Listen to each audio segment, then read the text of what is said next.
Hello guys, तो अब हम करने वाले हैं सेक्शन 19 से लेके लास्ट तक ही क्योंकि अब ज़्यादा बचे भी नहीं है।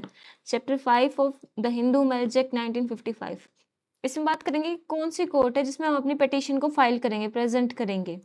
तो सबसे पहले बोलेंगे उसी कोर्ट के पास ओरिजिनल सिविल जुरिस्डिक्शन होगा जहाँ पे पहला या तो मैरिज सोलमनाइज की गई हो, जहाँ शादी हुई हो, जहाँ पे जो रिस्पोंडेंट है जब प्रेजेंट की गई फाइल जब रहता हो, जहाँ पे जो पार्टीज हैं वो मैरिज जिनकी है, शादी जिनके डिस्प्यूट में है, वो लास्ट टाइम साथ में रहे हों, या फिर इन केस जो वाइफ वो पिटिशनर है तो जहाँ वो वाइफ रहती है प्रेजेंटेशन के टाइम पे वहां पर, या फिर फोर्थ हो सकता है जो पिटिशनर है उसका खुद के रेजिडेंस जहाँ है उस एरिया की जो सिविल कोर्ट है वहां पे होगा। अगर जो केस है जिस टाइम प्रेजेंट किया गया, जो रिस्पोंडेंट है ना, जैसे वाइफ है, उसने केस प्रेजेंट किया तो उसके खुद के रेजिडेंस पे होगा। तब जब जब उसका हस्बैंड जब केस फाइल किया ना, या तो इंडिया से बाहर हो या फिर 7 साल से वो अलाइव नहीं हो, सुडाना गया हो, तो फिर जो भी पेटिशनर हो, चाहे वाइफ हो चाहे हस्बैंड, वो जहाँ वो रहता है वहीं के उसी के रेजिडेंस पे हो जाएगा। उसके बाद सेक्शन 20 में बताता है कि contents and verification of petitions. ये बोलता है कि हर एक प्रत्येक पिटीशन जो इस एक्ट में प्रेजेंट की गई है वो सभी फैक्ट्स बताएगी जिससे जो केस का नेचर है वो पता चलता है, जिनके आधार पर जो रिलीफ मांगे गए हैं उनका पता चलता है। एक्सेप्ट जो पिटीशन है सेक्शन 11 के अंदर नहीं है अगर, तो ये भी लिखा होना चाहिए कि जो पार्टीज है उनके बीच में कोई कोल्यूशन नहीं है, मतलब उन्होंने कोई सीक्रेट एग्रीमेंट नहीं कर रखा कि हम ऐसे ऐसे करेंगे और कोर्ट को उल्लू बना के डिक्री ले जाएंगे। ये कोल्यूशन वाली चीज नहीं होनी चाहिए है। उसके बाद the statement contained in every petition under this act shall be verified bye petitioner और सम अदर कॉम्पिटेंट पर्सन। कि जो भी पिटीशन है वो उस पे पिटीशनर के साइन होने चाहिए या फिर कोई भी और पर्सन जो लीगली कॉम्पिटेंट है उनकी वेरिफिकेशन के लिए। और जब ये साइन कर दिए हैं तो अब इसको एज एविडेंस कोर्ट यूज कर सकती है कि आपके ये फैक्ट से हम इस चीज को अभी as a documentary evidence use कर रहे हैं। उसके बाद एप्लीकेशन ऑफ एक्ट 5 ऑफ 1908। जैसे ये वाला एक्ट कौन सा है, एक्ट नंबर 25 ऑफ 1955, 18 मई को इनेक्ट हुआ था ये। तो इसमें क्या है कि जो एक्ट 5 ऑफ 1908 है वो क्या है, सीपीसी। तो कहता है कि इस एक्ट के अंदर जो जो प्रोसीडिंग होंगी उनको गवर्न करने के लिए सीपीसी के जो भी रूल्स एंड रेगुलेशंस हैं वो यूज किए जाएंगे, वो फॉलो किए जाएंगे। उसके बाद नेक्स्ट आता है section 21A, power to transfer petitions in certain cases. कि कोर्ट के पास कब पावर है कि वो जो पिटिशंस है उनको ट्रांसफर कर दे। सुनो तो, वेयर जब ए पिटिशन है इस एक्ट के अंदर में प्रेजेंट की गई किसी भी डिस्ट्रिक्ट कोर्ट को जिसके पास जुरिस्डिक्शन था, जो जुडिशियल सेपरेशन के लिए या फिर डिक्री ऑफ डिवोर्स के लिए मांगी गई थी। सुनो सुनो सुनो, और उसके बाद साथ में ही एंड वर्ड यूज हो रहा है। पहले एक पार्टी ने मांगी, दूसरी पार्टी ने भी सेम ग्राउंड्स पे, चाहे वो जुडिशियल सेपरेशन का था या फिर सेक्शन 13 था उसका, वो या तो डिफरेंट डिस्ट्रिक्ट में या फिर डिफरेंट स्टेट में या फिर सेम स्टेट के डिफरेंट डिस्ट्रिक्ट में, मतलब जिस कोर्ट में है ना, जिस डिस्ट्रिक्ट कोर्ट में है उससे अलग किसी डिस्ट्रिक्ट कोर्ट में फाइल की है। तो क्या फाइल किया है, तो इस केस में क्या होगा कि अगर सेम डिस्ट्रिक्ट कोर्ट है, ठीक है, बट मतलब जैसे सेम डिस्ट्रिक्ट कोर्ट होते हैं ना उसमें कई सारे अलग अलग कोर्ट्स होते हैं, जजेस के भी अलग अलग बेंचेस होते हैं हम कह सकते हैं। तो अगर एक ही सेम डिस्ट्रिक्ट कोर्ट में है अलग अलग बेंचेस पर, वो तो एक ही बेंच पे आ जाएगा, एक ही कोर्ट रूम में आ जाएगा। अगर वो डिफरेंट डिस्ट्रिक्ट में है, डिफरेंट स्टेट्स में है, उनके भी डिस्ट्रिक्ट में ही जाएगा ना ऑब्वियसली। अगर स्टेट बोला तो इसका मतलब ये नहीं हाई कोर्ट में चला जाएगा, जाएगा दूसरे स्टेट के भी डिस्ट्रिक्ट कोर्ट में ही, भाई समझ रहे हो। अगर ऐसा कुछ केस है तो जहाँ पहले केस हुआ था ना वहां पे मतलब हियरिंग होगी, दूसरे वाले कोर्ट से ट्रांसफर कर दिया जाएगा। और ट्रांसफर के टाइम जो दूसरी वाली कोर्ट का जज है ना जहाँ पे बाद में पिटीशन फाइल की गई थी, उसके पास पावर होगी इस केस को ट्रांसफर करने की to the first court where the petition was first filed. उसके बाद बारी आती है सेक्शन 21B की, special provisions relating to trial and disposal of petitions. जहां तक हो सके जस्टिस के इंटरेस्ट में जो भी पिटीशंस इस एक्ट के अंदर लगाई गई हैं, ठीक है, जल्दी से जल्दी उनका एडजमेंट किया जाना चाहिए। और मतलब जब भी केस हम कर रहे हैं ना उसकी एडजमेंट क्यों हुई, साथ-साथ हर चीज़ को रीज़न के साथ रिकॉर्ड करके ही हम नेक्स्ट डेट पे जाएँगे, ठीक है? उसके बाद जितना जल्दी हो सके इस केस को 6 महीने के अंदर कंक्लूड करने की कोशिश की जाती है, from the date of the service of notice on the of the petition to the respondent. जब रिस्पोंडेंट को बता दिया गया कि आप पर केस हो गया, उसके 6 महीने के अंदर-अंदर कोशिश की जाती है कि किया जाए। हालाँकि यू गाइस नो प्रैक्टिकली बहुत ज़्यादा टाइम लगता है डिस्प्यूट सॉल्व करने में, even between the clearly stated facts, कभी किसी रीज़न से, कभी किसी रीज़न से। बट कोशिश तो होती है वही। Every appeal under this act shall be heard as expeditiously as possible. जितना जल्दी हो सके उतनी जल्दी अपील सुनी जाएगी, कोशिश की जाएगी 3 महीने के अंदर अपील को डिस्पोज ऑफ कर दिया जाए। कब से? From the date of service of notice of appeal on the respondent. पहले में था पिटीशन टू द रिस्पोंडेंट, अब की बार notice of appeal to the respondent. उसके बाद बात करें हम डॉक्यूमेंट्री एविडेंस की। कुछ भी कहा गया हो किसी भी इनेक्टमेंट में इसके विरोध में, कोई भी डॉक्यूमेंट इनएडमिसिबल नहीं होगा एविडेंस की प्रोसीडिंग में। अगर कोई भी पिटीशन इस एक्ट के अंदर में है, अगर वो चाहे ड्यूली स्टैम्प या रजिस्टर नहीं की होंगी तो भी। देखो जो फैमिली के मैटर्स होते हैं ना, वो बहुत सेंसिटिव मैटर्स होते हैं, तो उनमें बहुत रिजिडिटी हम लॉज की नहीं लाना चाह रहे। जो मेन एम होता है ना फैमिली कोर्ट्स का या फिर कोर्ट्स का, वो होता है कि हार्मनी लाई जाए रिलेशनशिप में, कैसे ना कैसे डिस्प्यूट को for the sake of benefits of the party solve किया जाए, और वो कम से कम चाहते कि डिवोर्स कम से कम हो। देखो ऑनेस्टली चीज ये है, हालांकि सिचुएशन ऐसी है कि दोनों ही पार्टीज भाई बिल्कुल ही अपोज जा रहे हैं, तो कोर्ट इतना बर्डन नहीं लेती है। बट ये डॉक्यूमेंट्री एविडेंस हमारा बिना स्टैम्प के या फिर बिना ड्यूली रजिस्टर्ड के चल जाएगा। Proceedings to be in camera. पता है जब मैं फर्स्ट ईयर में थी ना, मैं सोचती थी कैमरे के साथ शूटिंग करेंगे ऑनेस्टली कि शूट करेंगे भाई सीन क्या है कोर्ट का। तो यार इसकी तो लाइव प्रेजेंटेशन भी नहीं होती, लाइव ब्रॉडकास्ट करना चाहिए। फिर मुझे पता चला, किसी सीनियर ने बताया या फिर ये के लोग फ्रेंड्स में आपस में डिस्कस कर रहे थे कि इन कैमरा लिखा है, तो बोले इन कैमरा का मतलब ये नहीं होता, इन कैमरा का मतलब ये है कि सभी को इस केस के बारे में पता नहीं होगा, ओनली जो पार्टीज कंसर्न्ड है ना उन सभी को, जजेस जो होंगे ना, जज जो भी होगा उनके इन बिटवीन होती है ये जो प्रोसीडिंग्स है इस केस की। और it shall not be lawful for any person to print or publish any matter. इस प्रोसीडिंग से संबंधित कोई भी मैटर प्रिंट या फिर पब्लिश भी नहीं कर सकते। हालांकि जो हाई कोर्ट और सुप्रीम कोर्ट की जजमेंट्स हैं खाली वो की जा सकते हैं, वो भी previous permission of the court के साथ। देखो चीज ये है, जैसे ये जो पर्सनल लाइफ है, निजी जीवन है, प्राइवेसी है, और आगे आने वाले प्रोस्पेक्ट्स ऑफ द लाइफ भी इस चीज से इफेक्ट होते हैं। तो इसको एक मीडिया ट्रायल बनाने की जो कोशिश करते रहते हैं कई बार लोग, तो वो चीजें ना हो, दोनों जो पार्टीज हैं उनका जीवन खराब ना हो, इसलिए ये सारी चीजें होती है, ठीक है। उसके बाद सेक्शन 23 डिक्री इन प्रोसीडिंग। कोई भी प्रोसीडिंग इस एक्ट में है, चाहे वो डिफेंड हुई है या नहीं है, अगर कोर्ट सेटिस्फाइड है कि कोई भी ग्राउंड है रिलीफ देने को एग्जिस्ट करता है, और जो पिटिशनर है except on the grounds of इंसिनिटी वाले जो जो हमारे हैं, is not in any way taking advantages of his or her own wrong or disability for the purpose of such relief। और जब कोर्ट को लगता है कि खुद से वो मतलब अपनी कमजोरी का फायदा नहीं उठा रहे, अपनी डिसेबिलिटी का मतलब कोई इलनेस है तो उसका फायदा नहीं उठा रहे, कोर्ट ये मान लेती है। अच्छा, और जब पिटीशन के लिए, जैसे ग्राउंड ऑफ पिटीशन 13 का 1 है, वो था एडल्ट्री, ठीक है ना, एडल्ट्री था ना भाई। तो जैसे दूसरी पार्टी है उसने उस चीज को कंडोन कर दिया है, ठीक है,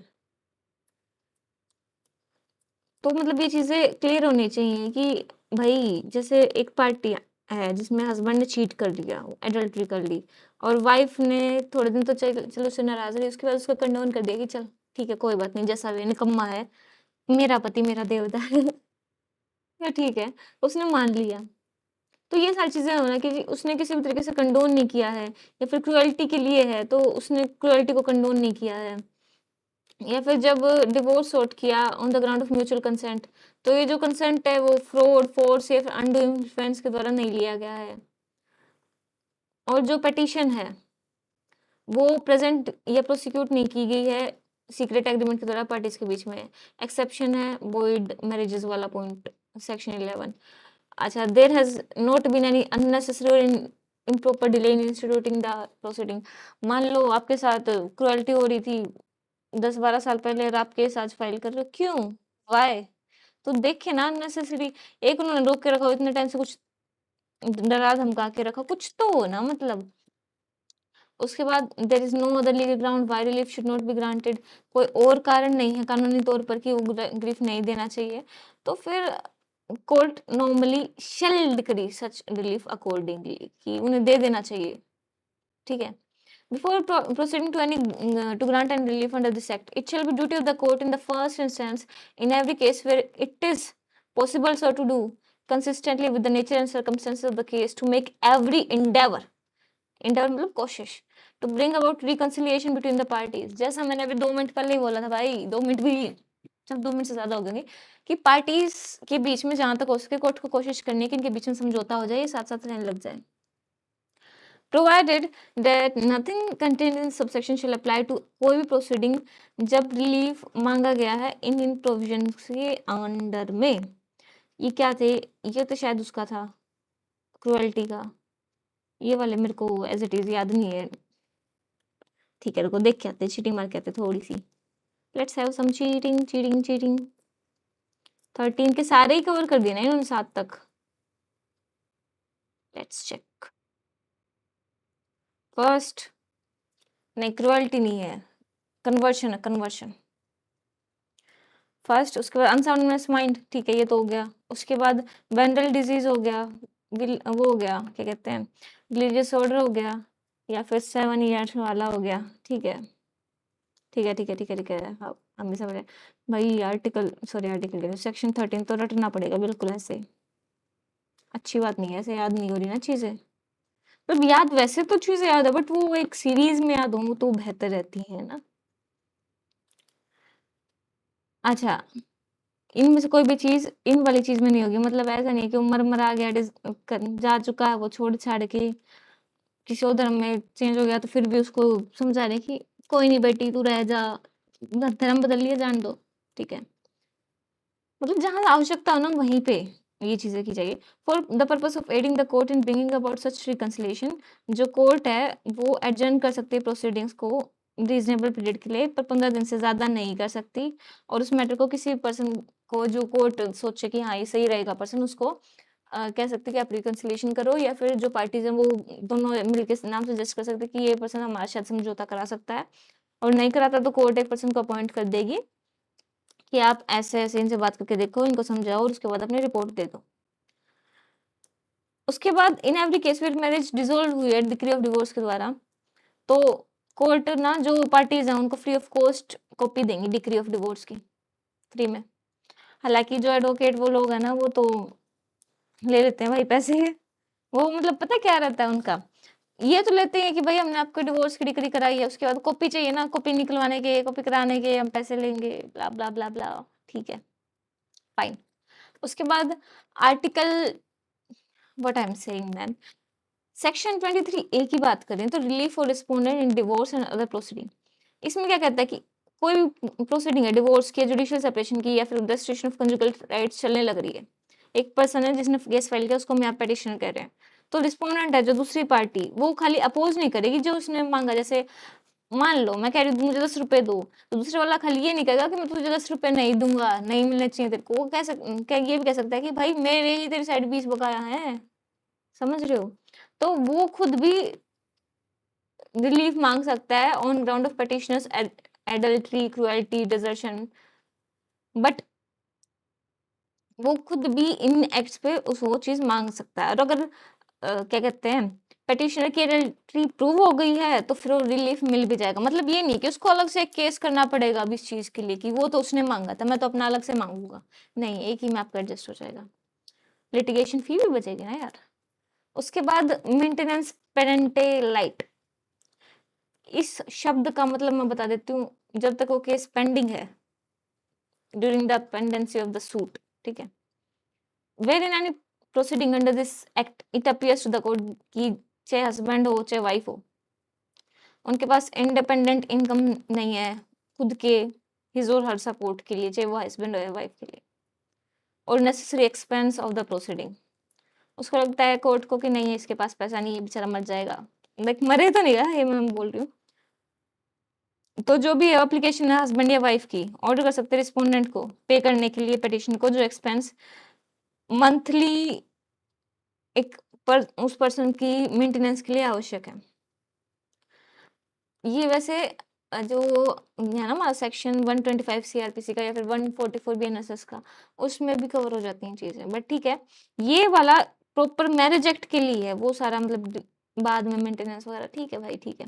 उसके बाद मतलब वो जनरल ऐसा भी अप्लाई होता है, ये हिंदूज मैरिज के लिए पर्टिकुलरली।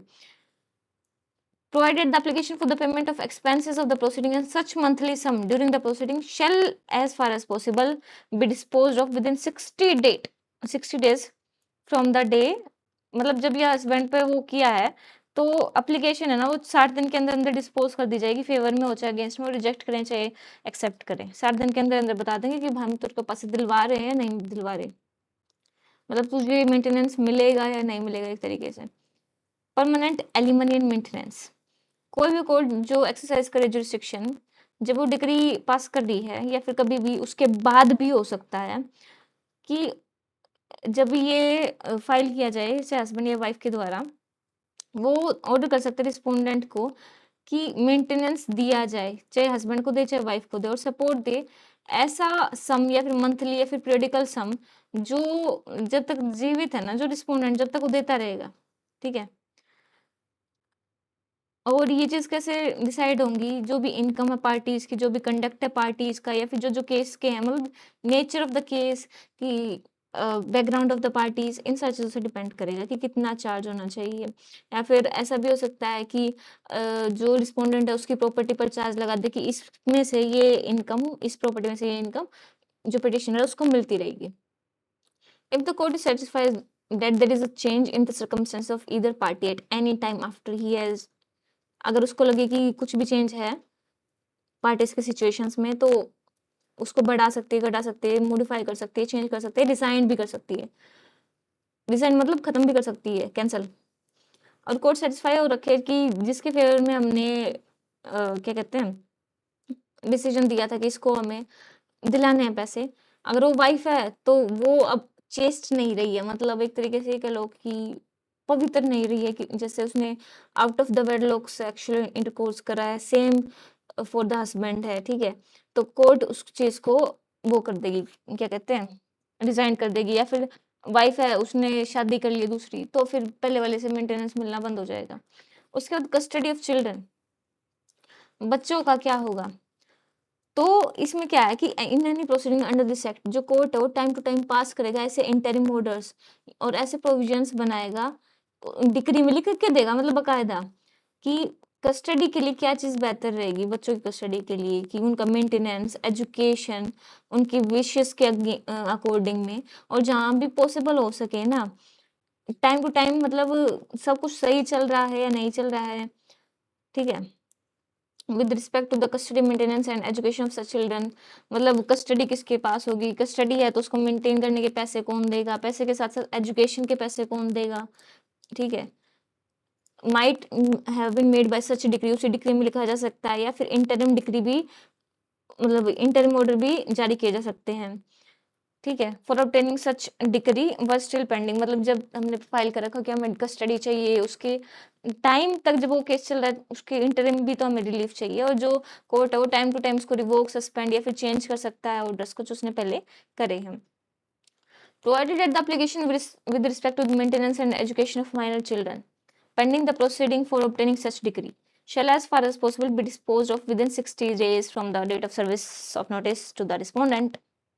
उसके बाद डिस्पोजल ऑफ प्रॉपर्टी की अगर हम बात करें, in any proceeding under this act the court में make such provisions as it deems just and proper, मतलब सही लगे उस प्रॉपर्टी के रिगार्डिंग में जो हस्बैंड और वाइफ ने शादी के टाइम या फिर शादी के टाइम के आसपास जो दोनों को जॉइंटली थे, मतलब दोनों ने मेहनत करके मिल मिला के इकट्ठी करी थी, उस प्रॉपर्टी का डिस्पोजल कैसे होगा, तो कोर्ट अपना देखेगी कि कैसे इसको सही लगेगा।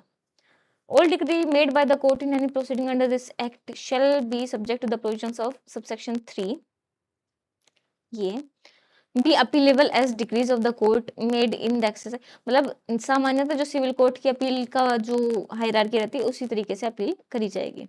ठीक है। Orders made by court in any proceeding under this act unless under section 25 and 26 sub section 3 के प्रोविजंस को ध्यान में रखते हुए अपीलेबल होगी। अगर वो इंटरिम ऑर्डर्स नहीं है, प्रॉपर डिक्री है, तो अपीलेबल होगी और वहीं होगी जहां ऑर्डिनरी उसका होता है। इस केस में कोई भी डिक्री, मतलब इस एक्ट के अंदर कोई भी डिक्री खाली कोस्ट के लिए नहीं होगी। क्या मतलब है भाई इस बात का कि कोस्ट के लिए नहीं होगी? हस्बैंड एंड वाइफ दो पार्टी हैं, ठीक है, डिवोर्स हो गया दोनों के बीच में, और अब डिवोर्स जो हो चुका है उसमें क्या है, जो डिवोर्स के बाद हस्बैंड है उस पर कोस्ट ला गई कि 50,000 रुपये आपको देने हैं क्योंकि इतनी लीगल फीस आपकी वाइफ ने पे की है। ठीक है, इस तरह से चीजें हैं, मतलब कोस्ट लगा दी उस पे, जो तकरीबन केसेस में होती है। जो जीतने वाली पार्टी होती है उसको पैसे मिलते हैं दूसरे वाली साइड से। कोस्ट लगा दी तो फिर अब हस्बैंड ये नहीं कह सकता कि चलो मैं मान लिया डिवोर्स मैंने, बट ऐसा नहीं है कि मैं 50,000 रुपये बहुत ज्यादा है या इस तरीके की चीजें, नहीं, रिजेक्ट हो जाएगी एप्लीकेशन। ठीक है। और जहां तक हो सके ना, जो भी अपील है वो 90 दिन के अंदर अंदर होनी चाहिए उस डिक्री के या ऑर्डर के अंडर में। Enforcement of decrease and order, जो भी डिक्री है कोर्ट के द्वारा इस एक्ट में वो इन्फोर्स की जाएंगी, जैसे सेम वे में जो ओरिजिनल सिविल जुरिस्डिक्शन की कोर्ट्स होती हैं उनके उसमें की जाती है। अब सेविंग, देखो ये सेविंग ना अभी थोड़ी कम रिलेवेंट है क्योंकि जस्ट बिफोर द कमेंसमेंट वाली जो पार्टीज थी वो तब तक लगभग टक चुकी है, मतलब मर चुकी हैं। बट ठीक है, लेट्स स्टडी। जो मैरिज हिंदूज के बीच में इस एक्ट के कमेंसमेंट से पहले हुई थी, जो वैलिड होती, इस एक्ट नहीं आता तो वैलिड चलती रहती, वो इनवैलिड नहीं हो जाएंगी जस्ट बिकॉज ये आ चुकी है, एक्ट आ चुका है। और जो पार्टीज थी वो सेम गोत्र से सेम परिवार से बिलोंग करती थी, परवरा, या फिर डिफरेंट रिलीजन, कास्ट और subdivision of the same caste से बिलीव करती थी, तो इन सब ग्राउंड्स पे नहीं होगा। और इस एक्ट में दिया गया कुछ भी किसी भी हिंदू के राइट्स को अफेक्ट नहीं करेगा, जो पर्टिकुलरली उससे किसी स्पेशल इनेक्टमेंट से लिए मिले हों या किसी कस्टम से मिले हों। ठीक है। उसके बाद कुछ भी इस एक्ट में अफेक्ट नहीं करेगा, कोई भी प्रोसीडिंग जो इस एक्ट के आने से पहले चल रही थी, जो मतलब मैरिज को नल कराने के लिए चल रही थी, तो वैसे ही चलती रहेगी, चाहे इस एक्ट के प्रोविजंस के अकॉर्डिंग में कुछ भी रिजल्ट निकलता हो, पहले वाले के अकॉर्डिंग ही रिजल्ट निकलेगा और वैसे ही रिजल्ट रहेगा जैसा अगर ये एक्ट नहीं आता तो वो रहता। इस एक्ट में जो भी है ना, क्या कहते हैं, जो भी प्रोविजंस है वो अगर स्पेशल मैरिज एक्ट का में शादी कर ली हिंदू मैरिज एक्ट की बजाय पार्टीज, चाहे दोनों हिंदू हों फिर भी उसने उनमें करी है, तो फिर अफेक्ट नहीं करेगा प्रोविजंस में, स्पेशल वाला विल, क्या कहते हैं, ओवरराइड या फिर रूल ओवर दिस। ठीक है। अब ये 30 रिपील हो चुका है, तो अब हम कह सकते हैं कि हमारा the Hindu marriage act, bare act word to word officially complete होता है। अब इसके थोड़े से केस लॉज और करेंगे, थोड़े अच्छे से फिनिशिंग देंगे, अभी तो हमने बस एक स्केलेटन रखा है। तो बहुत सारे क्वेश्चंस डायरेक्टली भी आते हैं हिंदू मैरिज एक्ट से। अब हम ना सारे हिंदू लॉज जल्दी जल्दी खत्म कर लेंगे, मतलब 2-3 दिन में या 4 दिन में सारे खत्म कर देंगे। तो तब तक के लिए बाय बाय गाइस।